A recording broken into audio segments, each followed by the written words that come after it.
Hello, hello, hello. You are most welcome to another exciting review of the 5 a.m. Club by Robin Sharma. And today we're going to review chapter 5 of this book. It's been an interesting read so far, very enlightening, very profound. Right.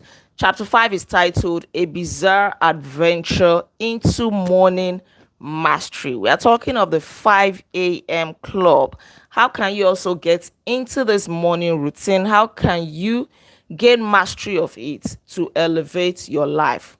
There is a quote here by Johann Wolfgang von Goethe which says, "Everyone holds his fortune in his own hands. Like a sculptor, the raw material he will fashion into a figure. The skill to mold the material into what we want must be learned and attentively cultivated. Your future, your destiny, your life is in your own hands. So you are the sculptor of your own life." All right. So chapter 5 is a continuation of the story of the entrepreneur, the artist, and the homeless man. And at this point, the homeless man is offering an invitation to the entrepreneur and the artist to come to his house, to come to his island, that he would really like to spend a few mornings with them, coaching them at his oceanside compound. He said he will show them his morning routine, his private morning routine, and explain why dialing into that routine can turn your first hour of the day into your highest degree, where you're going to get the most things done. You're going to become productive. You're going to rise up before the sun while most people are still sleeping, and you will get a lot done before noon than they will get done in 1 week if you master this early rising routine. Although it said that it is not always easy, right? But it is valuable, it is prolific and beautiful. If you can gain mastery of it, your life is going to change, your life is going to be elevated. If you can conquer your flesh, to start waking up early at 5 a.m. to be precise, it is going to be a wonderful thing. Your life is going to shine so brightly. And he dropped a lot of profound words, like he would always do. He told them so many things. He told them that commitment, discipline, and patience and work are some of the ingredients that so many people lack. But if you possess these ingredients, you are going to live a productive life, a fulfilling life, unlike most people that live a life of entitlement, that expect that life will just be gracious to them, life is just going to be kind to them, they're just going to be successful without putting in any tangible effort. It doesn't work like that. You have to overcome your flesh. You have to be disciplined. You have to be committed to a cause. That is the beginning of leadership. You have to be able to lead yourself first and foremost before you can talk of leading the world. He said a society of adults behaving like spoiled little children is how we sometimes see our world right now. So many people don't want to take responsibility anymore. They want the good things of life, quite all right. But do they want to work hard? No. Are they disciplined? No. Are they committed? No. They give up easily. And that way, nothing works for those who don't do the work. Nothing works for those who don't do the work. If you want something to work for you, you have to do the work. Victims love entertainment. Victors love education. Those who like fun, that just want to scroll, that just want to remain in their comfort zone, they'll remain victims for life. But those who liberate themselves, those who wage a war against their own weaknesses, who remain disciplined and committed to a cause, they are always going to be victors in life. So he's offering them an invitation to come and hang out with him. He said that the trip to his house, his island, would be so worth it. He said it would be an adventure of a lifetime, and some of their most valuable and sensational moments would unfold there.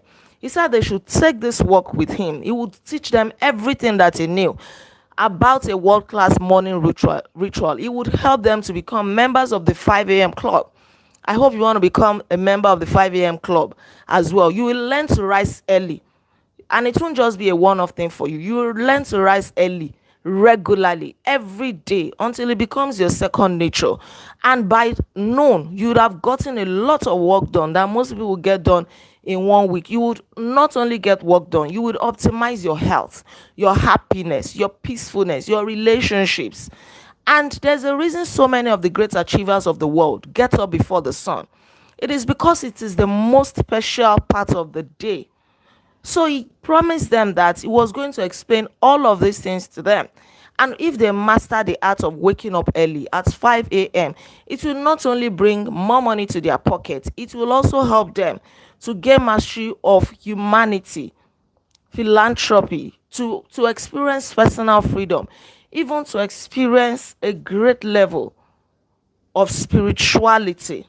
He said he was going to download everything that his mentor taught him to the entrepreneur and the artist. They will discover so much, and it was going to be worth it. He told them that his house is not far from the village, and the name of that village is called Solitude. But it is called Solitude for a reason. That name is accurate for the village because you get away from the noise and nuisance of the city. You stay in a quiet place, in a very serene environment, so that you can think very, very well, deeply. Right. The reality is that life has got your back, even when it doesn't look like it does. But you need to do your part, and go all in when windows of opportunity appear. Like the guru on the platform said, the spellbinder, a magic will show up for you the more you start exploiting the terrific opportunities that that appear along your path in life. Even life wants you to be successful, but the thing is, it's not going to drop success on your lap. You have to play your part. When life sees your efforts, life is going to reward you. At least I can testify to this. I can relate. So it's inviting them to come over. But at this point, the entrepreneur and the artist were skeptical. They find this homeless man to be so weird. How come he's boasting that he's so prosperous? He lives on an island, he has a private jet, he's wearing a very expensive wristwatch, yet he looks tattered. They're not sure whether to trust him. And the artist is more skeptical, like he thinks that it is really dangerous to follow this homeless man. Look at the way he looks. It looks like he has not had a bath in weeks. His clothes are torn. It looks very dirty. Yet he's saying that you would send a car, a private jet. They will join his team of executives and all of that. So the artist was trying to talk the entrepreneur out of it so that they won't follow this man before any dangerous thing happens to them. But then the entrepreneur has a different opinion. He said, yeah, it's true. She agreed that the homeless man seemed weird ever since they met him. But she needed a change in her life. She just couldn't continue the way her life was going. She needed big changes. And she said that, well, she had experienced more dangerous things in life. She had been scared. Her father died at the age of 11. That was a very scary thing for her. She had to take responsibility early in life. She went through trauma. She experienced so many terrible things in life. She made bad choices when it came to relationships. She had low self-worth. It really affected her. So what can be more scary than that? She was willing to give it a chance, to go with this homeless man. Anything that will happen should happen. She went through a lot of trauma, huge trauma, deep trauma when her father died. She even had to see a psychologist who said that she was suffering from fatherless daughter syndrome. But at this point, she didn't even care. Whatever the homeless man would do with them, he should do. But she's willing to give it a chance. So she said she had never felt inspired like this in a long time. All the words, the profound words that the homeless man had been dropping were really inspiring something in her, even though she was not in a good place at the moment with regards to everything going on in her life, her company, and everything just flashing before her very eyes. But she was ready for a transformation. She was really ready to learn this early morning routine from the homeless man. And at this point, the artist also agreed that He likes him. He likes his character. It's just that he still really doesn't trust him. But to cut the long story short, they decided that they were going to go. They decided that they were going to feel alive again. They were going to give it a chance because they remember that the spellbinder encouraged them and encouraged all of us. I'm going to read this. To leave the boundaries of our normal lives. So we grow into our gifts, our talents, and strengths. Some instinct is also telling me to do this. So if you'll go, I'll go. They both agreed that they were going to go. At this point, they called on to the homeless man who had been eating avocado somewhere in the hall and making a phone call. They told him that they were going to go, that they were ready to change their mindset. They were ready to explore this adventure with him. The homeless man told them that he used the power of his imagination a lot, the power of his mindset, that every morning he would envision an ideal performance, how his day was going to go, how he would become productive, and this would help him to actually accomplish a lot in the course of the day. He told them that they were going to learn some beautiful neuroscience on multiplying success in this age of scattered attention, in this age where we have weapons of mass destruction trying to destroy our amazingness. He said they would discover how the best business people in the world build dominant enterprises and learn a calibrated system that the most joyful human beings on the planet apply each morning to create a life that borders on the magical. He told them that they were going to find it worthwhile.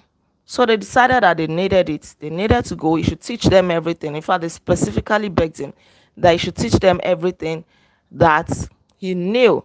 And he said that what they were going to discover will not be motivation. It's not going to motivate them.